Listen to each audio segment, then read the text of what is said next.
plenty more in store. For more, come in and see the experts at Harvey Norman. Now, you're cooking in style.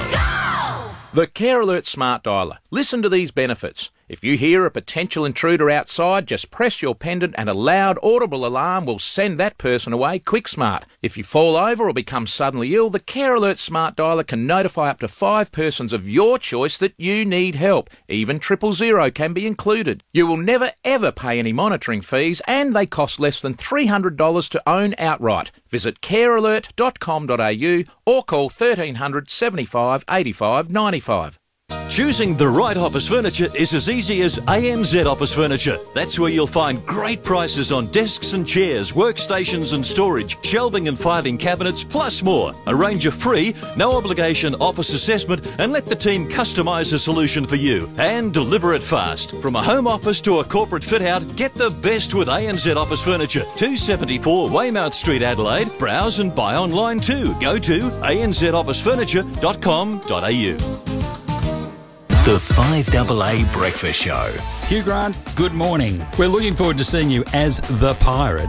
Is it a new direction for Hugh Grant? Well, I suppose it is. I mean, I don't do very much acting unless it's something a bit bizarre, or like this other weird film I made last autumn where I play 6 cameo parts, all of them killers and rapists.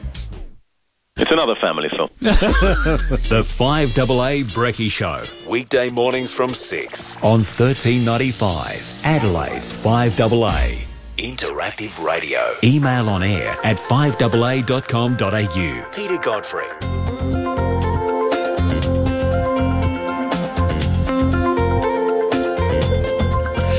All right, morning's flying by, 19 minutes past 5. Let's jump across the ditch, as they call it, to New Zealand. Selwyn Manning from livenews.co.nz. G'day, Selwyn. Yeah, g'day, Peter. How are things? Good over here. How's things your side of the ditch? Yeah, not too bad. In the Auckland end of the country, it's blue sky morning leading into Easter, so that's quite nice. And freshness in the air, but still warm during the day. Quite humid, actually, because of the wash coming down from the Fiji flooding and cyclone kind of issues they're experiencing at the moment. North Island's been getting a lot of that kind of muggy temperature. So we were expecting bad weather around the central North Island, Gisborne, East Cape kind of area, but that seems to have eased and the concerns are easing with it. Okay. Still be a lovely place to head off on a holiday if anyone's jumping on a plane very soon. Yeah. Now, let's get into some stories from your part of the world. Your Accident Compensation Commission, your Auditor General's looking into them. Some issues there. This is following on from something we were talking about last week, wasn't it?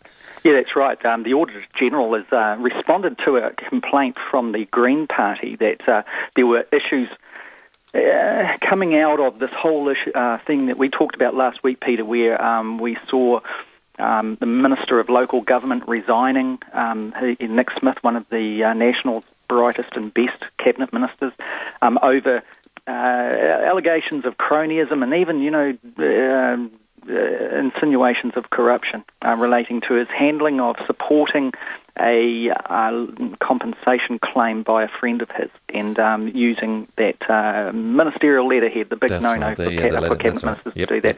Now, the fallout from this has continued on and on and on.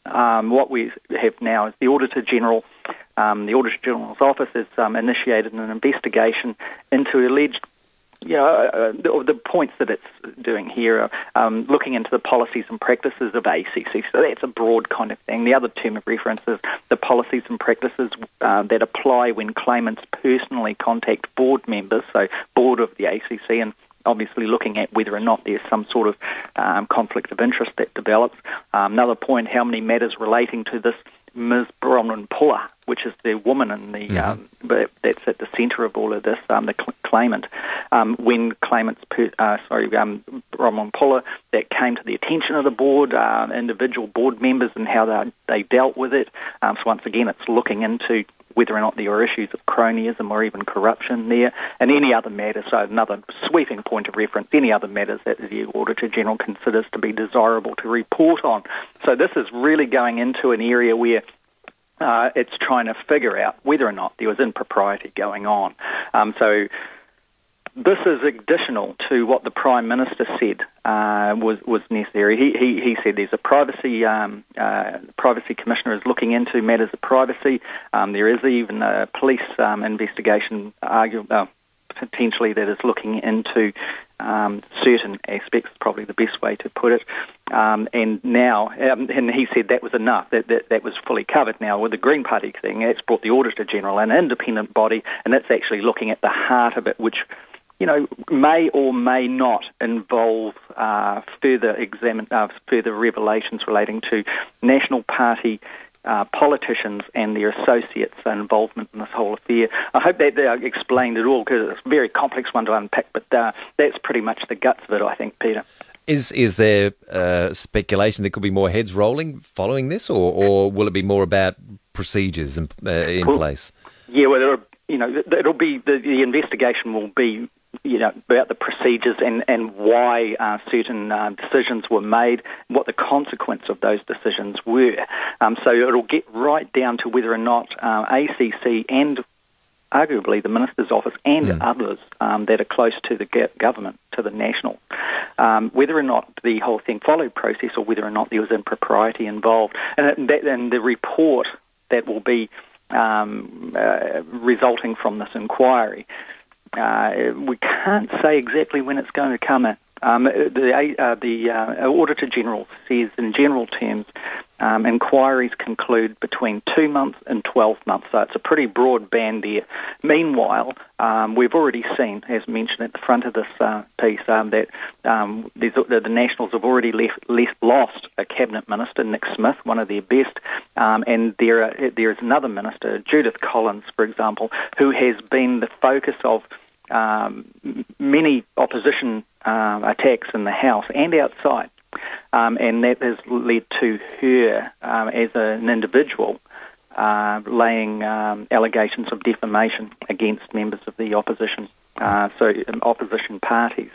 So the whole thing is an absolute mess, and it actually, if you look at it from the outside, the move with the Auditor General inquiry is obviously one that will help tidy up the whole thing, in a sense. But the political fallout from this is huge, and it has given an impression week after week, day after day, that the Nationals are quite in disarray this term so far in their new term. And it's not far into the term, Yes, right. Exactly. All right.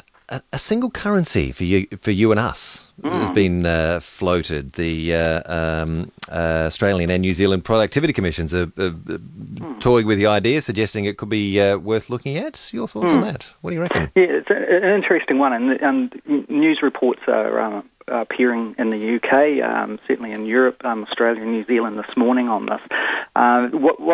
For here, in the first instance, this idea of a single currency came up, not for the first time, but it came up most significantly when John Howard was your Prime Minister and Helen Clark was our Prime Minister here. And our respective finance ministers at the time, the New Zealand equivalent, Michael Cullen, looked at it quite seriously. It was believed at that time that there wasn't anything that would drive mutual benefit for both countries by establishing a single currency. The conditions throughout the region at that time, Peter, were possibly more attractive to the idea of a regional type of currency.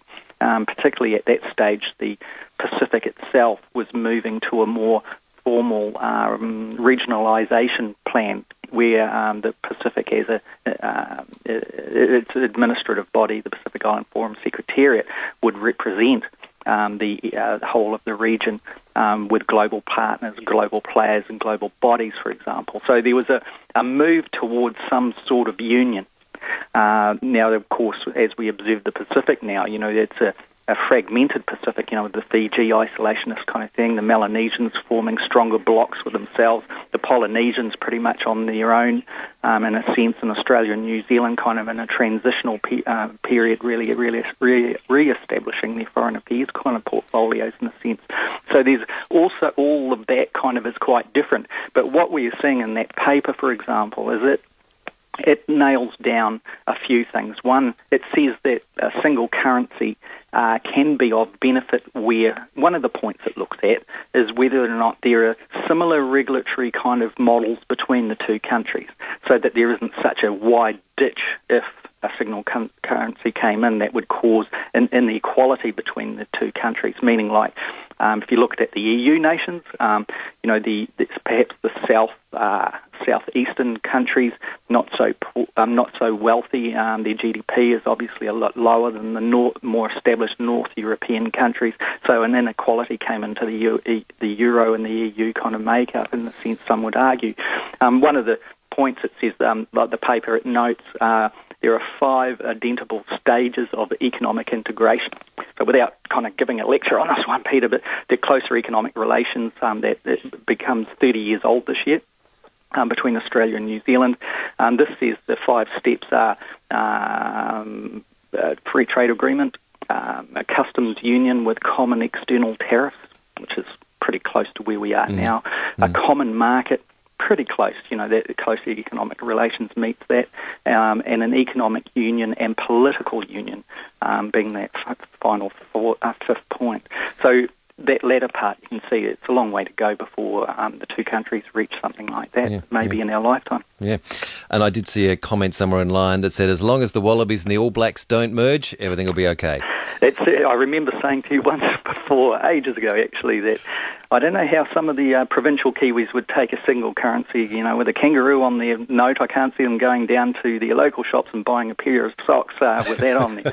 But there's challenges to be overcome, but we'll see what happens. But who knows when two countries are such good friends and cooperate in such ways. Eh? Indeed. All right, Selwyn, we'll have to leave it there. Have a great week and talk to you again. Well, I won't talk to you next week. I'm away next week, but I'll talk to you the following week, and I think Sean will talk to you next week. Okay, have a good holiday, Peter. Thanks, mate. Cheers. Yeah, bye. Selwyn Manning from livenews.co.nz. 29 past 5, and Stone next with news, sport and weather. Tired of maintaining your home and garden? Looking for freedom and more time spent with friends and family? Choose your new retirement lifestyle and move to an Aveo retirement village where you'll have peace of mind, security and be part of a vibrant community. With 15 Aveo villages available across the metropolitan area,